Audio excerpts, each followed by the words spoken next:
What's up everybody, I'm Impossible and welcome to my first video on map design. Now, this video we're going to be going over the three different parts of a map you will find in essentially every map. Before I start though, I do want to mention who this series is for. This series is for map designers. If you want to watch it casually, that's great, but the content is intended towards people that are going to make maps. The emphasis is on roughly 6 to 18 person maps.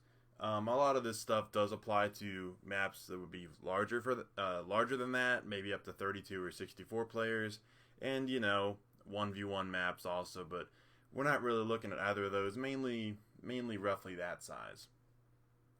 And I do want to emphasize that this series in particular is not map editor specific, so it doesn't matter what software you use to create your map. It's also not game specific. Call of Duty, Counter-Strike, Skillwarz all have similar types of maps. They're not the same. There's different themes for different games and different developers. But it's not game specific. We're looking at maps for first-person shooters or third-person shooters also, I guess. And roughly 6 to 18 person, That's what we're doing here. So once again, it's not really game specific. Why should you watch this series? You may be asking this question right now because you're wondering why I haven't gotten to actual content and I'm still doing an introduction. Well, because if you're making a map, it takes a lot of effort and a lot of time. So you want to design it better the first time, so you don't make something that's complete garbage, it's unplayable. It's kind of obvious, but you want to have some of that knowledge beforehand so that even your first map can be pretty good. You also have more confidence. You'll have a bit of a guide and some background knowledge for what you want to do, instead of just kind of blindly going through it and, using your best intuition, but really not knowing whether it's going to work or not, and only really figuring something out once the map's already done. This series is not an elementary school level, do this, not that, because stuff is more complex. We're going to be going over general topics, general approaches, looking at how certain games design their maps and kind of the theory and the how they do it. We're not going to do like super basic stuff because I want you to be able to design the map that you want to make. Simple as that. If this was just a map, this is not just a tutorial video. Like, anyone can make a tutorial video about how to make a map. This is themes that good maps have. Generally, balance, predictability, and flexibility are some three important points. This whole series is going to be more specifically what that means. And, of course, some other stuff that I'm not just going to list out everything, because why would I? But, we're going to be going over, hopefully, everything you would need to know to have a solid foundation on how to make a map that will play well. In general, more balanced maps are more likely to be enjoyable. That's the main thing, is that, the artistic style can make maps iconic, but it doesn't make them good. And the layout and stuff, the little things aren't important. The main thing is the overall balance. If the balance isn't good, people aren't going to like your map.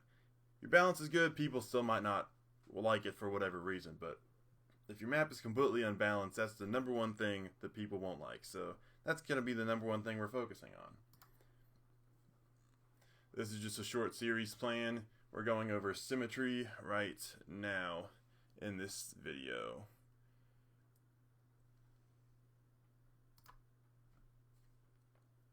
Alright, so there's three parts of the map. This is a map in Skillwarz. It is called Prototype 7. The picture on the left is just kind of what it looks like on the ground. And on the right here, of course, is an overhead view. So what are the three parts of a map? We have the spawns, the power points. Now, I will say that, one, not all maps have strong power points. It just depends on how people design their maps. If it does have a power point, you'll either have a mound or you'll have power points overlooking a central field, generally. The third type is the rush. The spawn is anything within sight of, or within effortless killing distance of, the actual spawn points on the map. It's basically the spawn zone.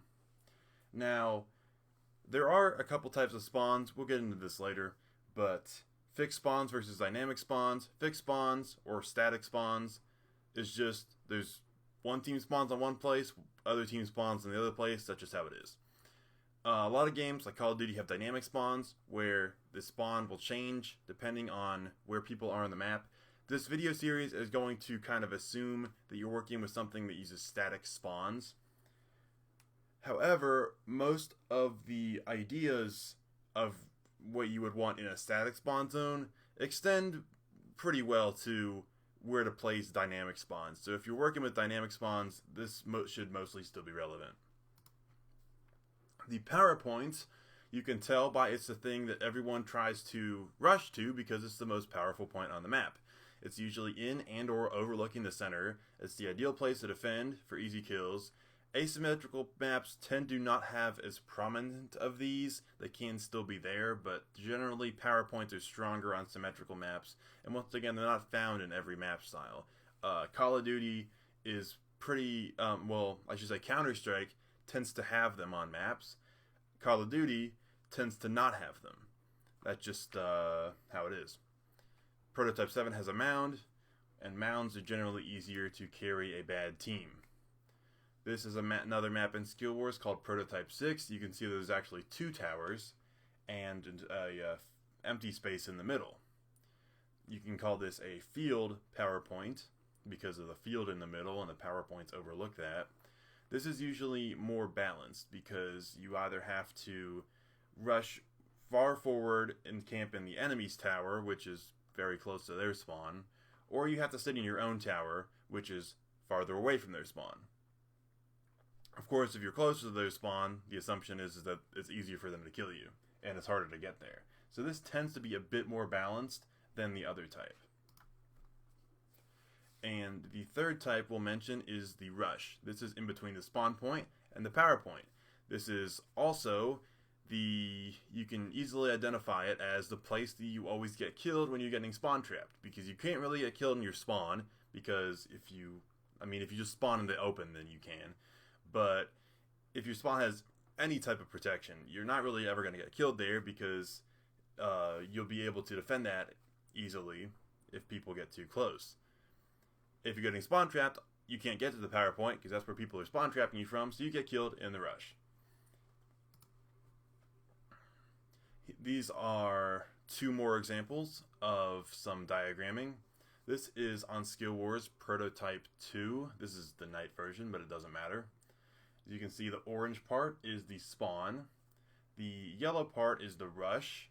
And then raised up by about 1 story, the purple part there is the power point. Now, as you can see, it's kind of a walkway, so it is sometimes possible to have friendlies and enemies both up there, but really one team tends to lock it down, and that's how you can tell that it's the power point. Power points, you really can't share dominance of that. It's one team or the other. Once again, another example. This is Prototype 8 on Skillwarz. This map has very large spawn zones, as you can see, and the spawn zones are very easy to defend also, which is good. The power point is simply the raised part in the middle, indicated by purple, and then getting up to that is the yellow part, the rush. This map, it's much easier to defend your spawn, so the power point isn't as significant. If the spawn is hard to defend, the power point is much more significant. Now you may be wondering about some certain map you have in mind. And I will say, what you may be wondering what the power point is or whatever. For extremely small, flat, or chaotic maps, in other words, maps that have very little flow, very little defined flow, you probably will not find some or all of these. For example, the map on the right here, the spawns are kind of scattered all over, so there's just not really any flow going on, and really the only power points are standing on top of the containers or standing on top of the buildings. Those are the only raised positions where you can kind of camp and take some cover. Everything else, there's not really any flow going on. And then the map on the left as you can see, it's to scale to the map on the right. So the map on the left is very small. The spawn zones are in orange, but everything else is, you know, it's anyone's guess what might be going on there.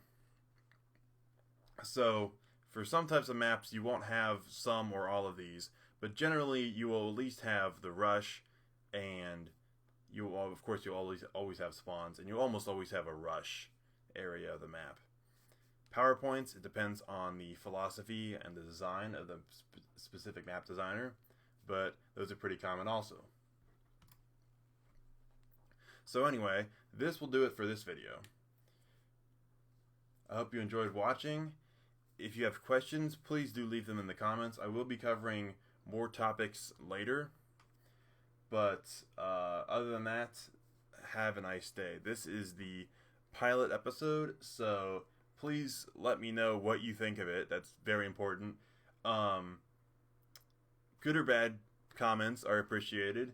I know this might not be as focused, or have my presentation might not have the best flow. So if you have suggestions, or just, I don't necessarily need suggestions, just comments would be great. I might sit down and kind of rework how I explain things or whatever, because I don't want to make a series that everyone thinks sucks, you know. So I'd rather ask for feedback in the first video here, which takes me, 15 minutes to make or whatever, and if I can do it better, then I'll go back and do it better. So any comments or suggestions to that regard would be greatly appreciated. But anyway, thanks for watching, and I'll see you later. Have a nice day.